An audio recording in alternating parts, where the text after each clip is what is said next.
Hi, I'm Angie with Core Star Pilates, and today we're going to talk foot and ankle mobility. So if you're feeling a little stiffness in your feet, then this is going to be a great routine for you. We're going to do a few different exercises. The first half we're going to do seated. The second half we're going to come up to standing. So you're going to need some kind of chair to sit in. So it could be a chair, it could be a bed, whatever you got. You can do this on the floor, but we are going to have our leg up in the air. So chair is going to be kind of nice for that.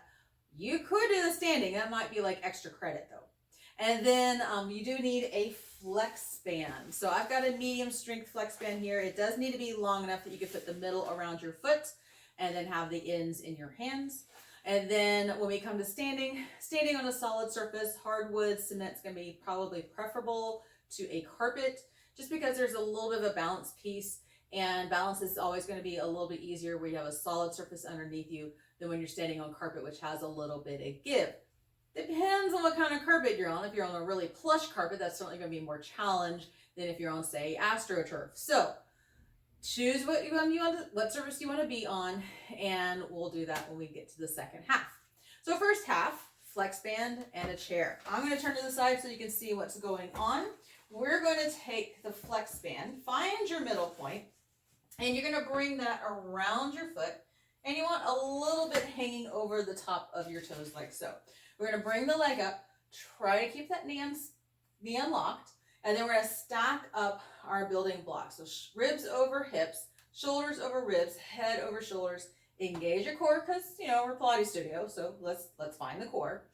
And then take your ends in your hands. Make sure you got kind of equal resistance on either side, and then elbows into your waistline. Now, if you don't have a flex band, you can absolutely do this on the floor and just have the leg resting out in front of you, because it's going to be a lot of work to hold your leg up without the resistance band. It's definitely helping to help carry the load. All right, so from here, we're going to flex the foot, pull the toes back towards you, and then we're going to move the joints a little independently. So I'm going to move the ankle joint first, and then I'm going to move the toes. Then I'm going to flex the toes, and I'm going to flex the ankle.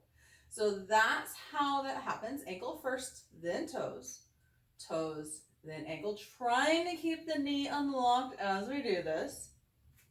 Toes and ankle, ankle, toes, toes, ankle. Let's do 2 more times. Now, obviously, you can do this as many times as it feels okay. So you can always come back and do more if you like. From here, we're going to do a little circling. So around through the ankle joint, maybe point as your foot is fully pointed, flex as your foot is all the way up. Trying to get as much movement here as it feels okay. Let's do that one more time in that direction, and I'll switch directions. Doesn't matter which direction you start, just make sure you go in both. And let's do that one more time. And then we're going to bring the foot down, release your tension, and switch it over to the other side. So you're making sure you got the end kind of over the toes here, so when you point your toes, it doesn't go flying off. All right, nice and tall. Find that connection to your core again. Bring those elbows in. Try to keep the knee unlocked. Stack everything up. Flex your foot. Pull the toes back towards you. And here we go. So the ankle first, then the toes, toes, then ankle. So like that. Trying to get a full range, whatever your range is, right? It might look different than me. Don't forget to breathe. Don't hold your breath here. Point, flex, flex. We'll do 2 more times.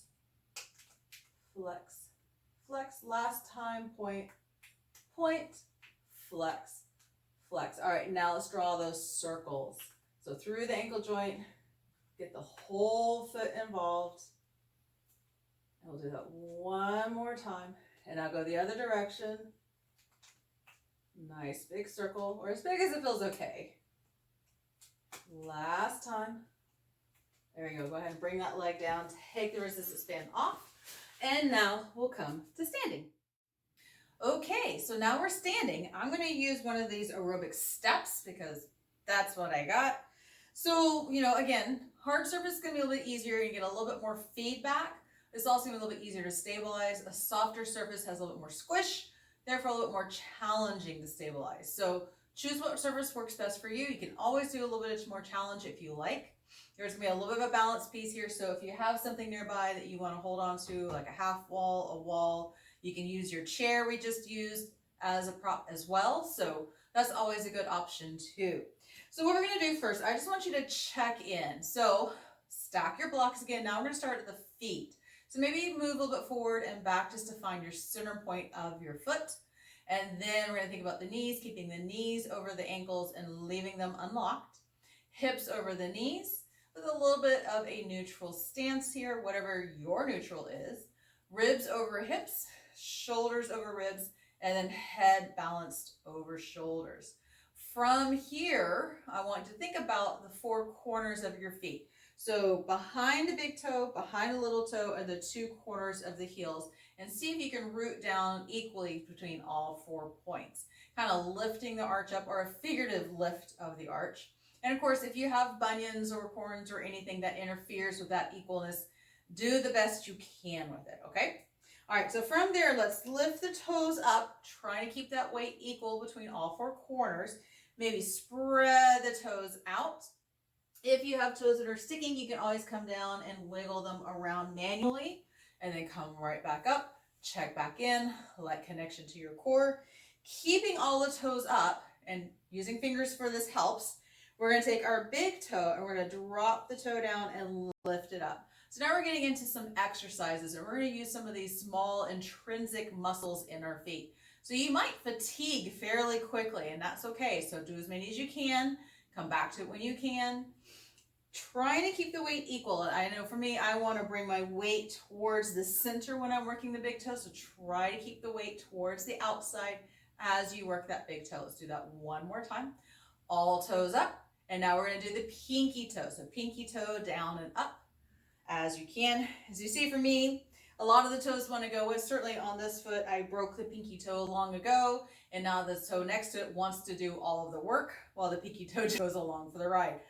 So do the best you can if you've got something similar going on. It's going to be kind of hard to isolate just the pinky toes, so if other toes are helping, that's all right. Check in, make sure you haven't locked your knees out, you haven't started pitching forward. So now stack everything up, keep that weight equal across the 4 points of your feet. Pinky toe down and up. All right, now we're going to alternate. Big toe, then pinky toe. Big toe, then pinky toe. So a little bit of brain work. Big toe, pinky toe. Like I said, sometimes using your fingers helps. If you have a mirror you can watch your toes in, sometimes that helps too. Let's do that one more time. Big toe and pinky toe. All right, lift all the toes up. Now start with the pinky toes. See if you could fan the toes down to the big toe. Then start at the big toe. See if you can fan the toes up to the pinky toe. So like that, fan them down, fan them up, fan them down.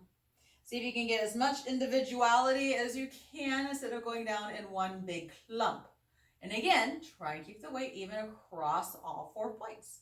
Fan down, fan up. Let's do that one more time. Fan down, fan up. Now we can drop the toes, relax a little bit, rock the feet side to side, give it a little bit of movement there, release things out, maybe a little shake. All right, so now right foot, we're going to push into the ball of the foot. You're going to lift that heel up, and you're going to press it down. So think about pushing your heel up rather than kind of pulling your heel up. So you're trying to do more from the calf than from the quad. So it's kind of like you're pushing your ball of the foot down as the heel pushes up. Trying to keep the other leg kind of loose on the knee, right? Try not to lock it out. And this time we're going to lift it up. We're going to leave it up. You're going to rock across the ball of it. It's kind of working out the crunchies here. It's kind of nice little massage for your foot, like so. And we're going to bring that down. Now we're going to go to the other side. So same thing. We're going to push into the ball of the foot to lift the heel up. Trying to keep the other knee soft. So push in to lift rather than pull up from the quad. There's a little work here in the quad, but try to get more from the calf. It's going to work a little bit more of those muscles in the foot itself. And push. And this time we're going to lift up, and we're going to keep it up, and we're going to rock across the ball of the foot. Get a nice little massage across the ball. It's really nice here. You might hear little crunchies in my ankle here. I don't know. All right, and we're gonna bring that down. All right, from there, let's lift those toes up again. Try to keep those knees unlocked. Get the core on, get the abs on. This is where we're going into the balance part, so hold on to something if you need to. So toes lifted up, and we're gonna drop the toes down, suction cup them, and then carefully lift the heels up as high as you wanna go. And then we're gonna lower it down with control. Lift the toes up, drop down, grab the floor, lift your heels. And then we're gonna lower it down, lift the toes, lower and grip, lift the heels. So as you lift, try to keep the weight even across the bridge of the foot. Lift the toes, drop it down, grab, lift the heels. Let's come about halfway down. Now I'm gonna drop my right heel as I bend my left knee. I'm gonna come back to that halfway point, drop the left heel as I bend the right knee. So going back and forth. So again, you can hold on to something here if that's good for you, like a half wall, if you have the chair in front of you. So kind of like a little bit of a running, if you've done running on the reformer. Some nice little movement here. A little bit of a balance challenge too. And let's do that one more time, each side. And drop. Let's lift both heels up. Stay there for just a moment. Get a little balance in. And then go ahead and lower it down. And that is just a really short routine to help give you a little bit more mobility in your feet and your ankles. I hope that works out for you, and I'm looking forward to seeing you again.